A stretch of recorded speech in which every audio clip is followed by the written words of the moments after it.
रेखा गुप्ता ईश्वर की शपथ लेती हूँ कि मैं विधि द्वारा स्थापित भारत के संविधान के प्रति सच्ची श्रद्धा और निष्ठा रखूंगी।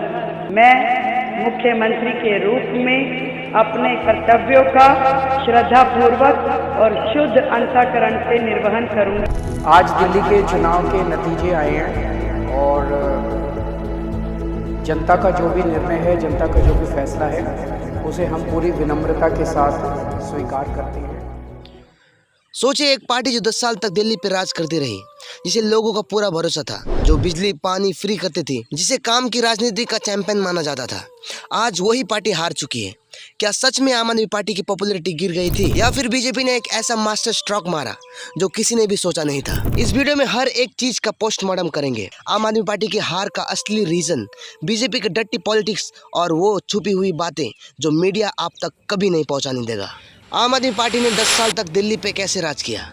2015 में अरविंद केजरीवाल की आम आदमी पार्टी ने 70 में से 67 सीट जीतकर एक रिकॉर्ड बना दिया था। और ये वही टाइम था जब लोग बीजेपी और कांग्रेस से थक चुके थे और एक नए ऑप्शन की तलाश में थे। आपने लोगों को फ्री बिजली, फ्री पानी, बेहतरीन गवर्नमेंट स्कूल और मोहल्ला क्लिनिक जैसे इनिशिएटिव दिए। 2015 में सरकार बनी थी हमारी, 24 घंटे बिजली आती है दिल्ली में, 200 यूनिट तक बिजली फ्री है। बड़ी मुश्किल से मैंने, मनीष सिसोदिया जी ने दिल्ली के स्कूल ठीक करे हैं। आपका मैंने पानी मुफ्त कर दिया। और ये पॉलिसीज मिडिल क्लास और लोअर क्लास फैमिलीज के लिए एक बड़ा रिलीफ बनी। लोगों का आप पे भरोसा इसलिए भी बनी रही क्योंकि उन्होंने करप्शन फ्री गवर्नमेंट्स का वादा किया था, जो शुरू के कुछ सालों तक काफी हद तक सच भी रहा।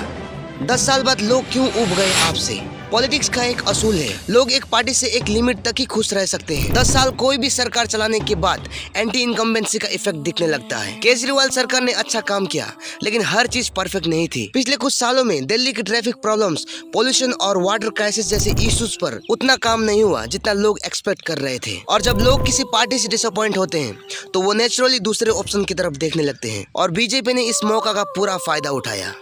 बीजेपी का एक एग्रेसिव इलेक्शन स्ट्रेटेजी, हर वोट खींचा गया।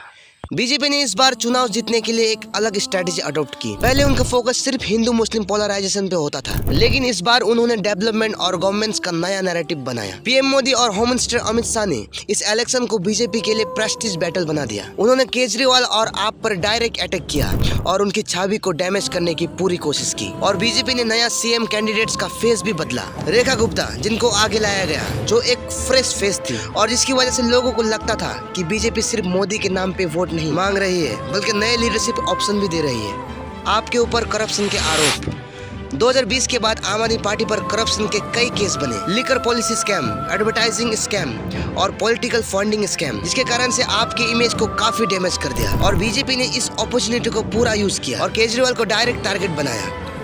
अरविंद केजरीवाल के अरेस्ट भी एक ऐसा मूव था जिसने आम आदमी पार्टी के सपोर्टर्स को कंफ्यूज कर दिया। उनका लीडर जेल में, पार्टी वीक हो रही थी और इसका सीधा फायदा बीजेपी को मिला। अब लोगों के मन में ये डाउट सा भी आ गया कि आम आदमी पार्टी भी वैसे ही पार्टी है जैसे दूसरी पार्टी से, और जहां लोग ट्रस्ट लॉस करते हैं वहां वोट भी शिफ्ट होने लगता है। क्या बीजेपी ने डर्टी पॉलिटिक्स खेलकर जीत पक्की की?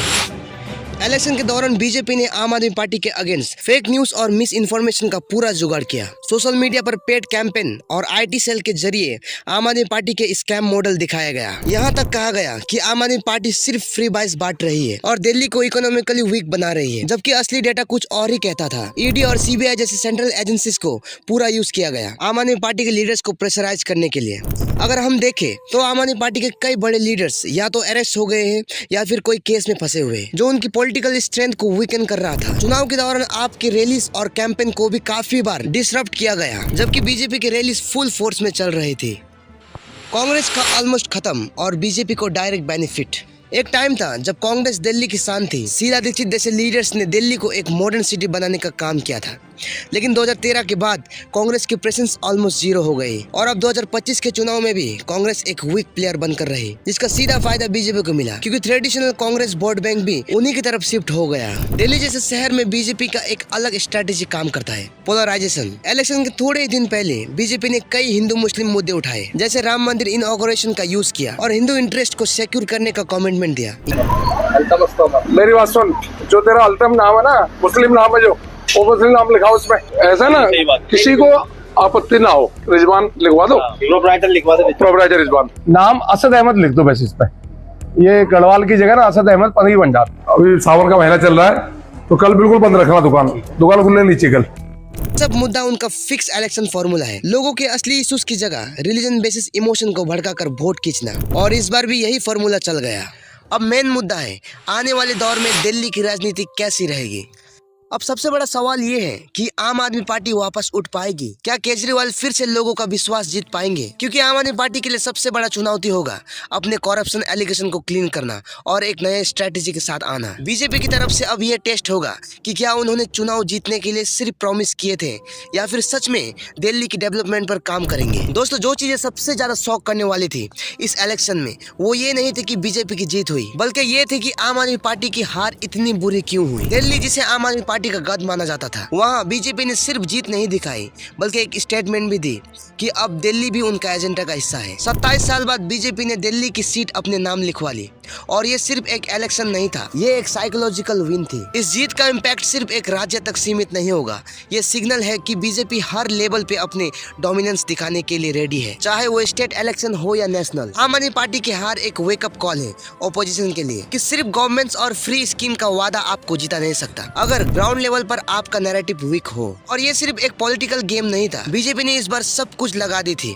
Booth level strategy, voter outreach, target social media campaign, और सबसे बड़ा फैक्टर हिंदू मुस्लिम डिवाइड, नेशनलिज्म का इमोशनल कनेक्ट और करप्शन नैरेटिव ने मिलकर एक ऐसा एटमॉस्फेयर क्रिएट किया जिसमें आम आदमी पार्टी डिफेंड करने लायक भी नहीं बची। अब सबसे बड़ा सवाल उठता है, क्या ये आम आदमी पार्टी की सिर्फ एक इलेक्शन की हार है या फिर ये उनका लॉन्ग टर्म डाउनफॉल होने वाला है? क्या केजरीवाल की पॉलिटिक्स यहाँ से रिकवर हो पाएगी या फिर उनका इम्पैक्ट धीरे धीरे खत्म होने लगेगा जैसे बाकी पार्टियों का हुआ? और सबसे बड़ा क्वेश्चन, दिल्ली की पॉलिटिक्स अब किस डायरेक्शन में जाएगी? बीजेपी का आना सिर्फ पावर चेंज नहीं है, ये एक नए गवर्नमेंट मॉडल का स्टार्ट भी हो सकता है जो उनका नेशनल एजेंडा मिरर करेगा। पब्लिक स्कीम, फ्री बाइस और सॉफ्ट पॉलिसीज का एरा खत्म हो रहा है और एक hardcore nationalist driven development plus ideology model शुरू हो रहा है। दोस्तों, आपको क्या लगता है, क्या ये बीजेपी की एक और टेम्पोररी विक्टोरी है या फिर दिल्ली की पॉलिटिक्स परमानेंट शिफ्ट हो चुकी है? और अगर आम आदमी पार्टी रिकवर कर सकती है तो क्या वो स्ट्रेटेजी होगी जो उनको वापस लाएगी? कमेंट सेक्शन में जरूर बताओ और वीडियो को एंड तक जरूर देखना क्योंकि आगे और भी एक्सप्लोसिव एनालिसिस आने वाला है। दोस्तों, ये एक बड़े बदलाव का वक्त है,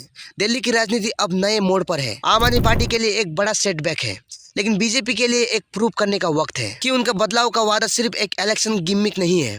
आगे क्या होगा ये सिर्फ समय ही बताएगा। तो मैं आपसे कुछ मांग सकता हूं सचमुच में?